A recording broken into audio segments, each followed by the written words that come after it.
Genesis chapter 9 verses 12 through 17. And God said, "This is the token of the covenant which I make between me and you and every living creature that is with you for perpetual generations.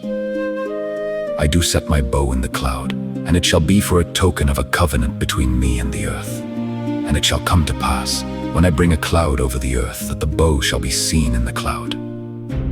And I will remember my covenant which is between me and you and every living creature of all flesh, and the waters shall no more become a flood to destroy all flesh. And the bow shall be in the cloud, and I will look upon it, that I may remember the everlasting covenant between God and every living creature of all flesh that is upon the earth." And God said unto Noah, "This is the token of the covenant which I have established between me and all flesh that is upon the earth." Articles of agreement among men are usually sealed, that the covenants may be the more solemn, and the performances of the covenants the more sure, to mutual satisfaction. God, therefore, being willing more abundantly to show to the heirs of promise the immutability of his counsels, has confirmed his covenant by a seal. Hebrews chapter 6 verse 17, which makes the foundations we build on stand sure. 2 Timothy chapter 2 verse 19. The seal of this covenant of nature was natural enough. It was the rainbow, which, it is likely, was seen in the clouds before, when second causes concurred, but was never a seal of the covenant till now that it was made so by a divine institution. Now, concerning this seal of the covenant, observe. 1.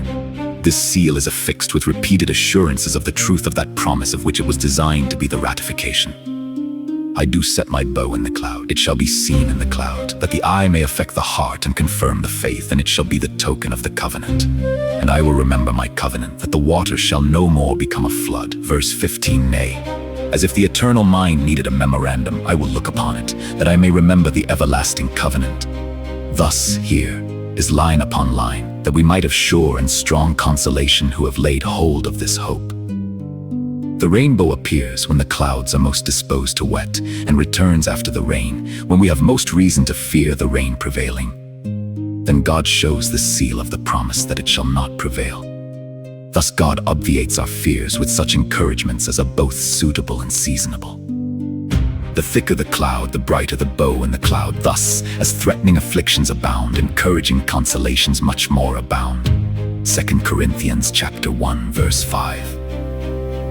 The rainbow appears when one part of the sky is clear, which intimates mercy remembered in the midst of wrath, and the clouds are hemmed as it were with the rainbow, that they may not overspread the heavens, for the bow is colored rain, or the edges of a cloud gilded. The rainbow is the reflection of the beams of the sun, which intimates that all the glory and significancy of the seals of the covenant are derived from Christ, the Son of Righteousness, who is also described with a rainbow about his throne, and a rainbow upon his head, which intimates not only his majesty, but his mediatorship. The rainbow has fiery colors in it, to signify that though God will not again drown the world, yet, when the mystery of God shall be finished, the world shall be consumed by fire. 7. A bow bespeaks terror, but this bow has neither string nor arrow, as the bow ordained against the persecutors has, and a bow alone will do little execution. It is a bow, but it is directed upwards, not towards the earth, for the seals of the covenant were intended to comfort, not to terrify. As God looks upon the bow, that he may remember the covenant, so should we, that we also may be ever mindful of the covenant, with faith and thankfulness.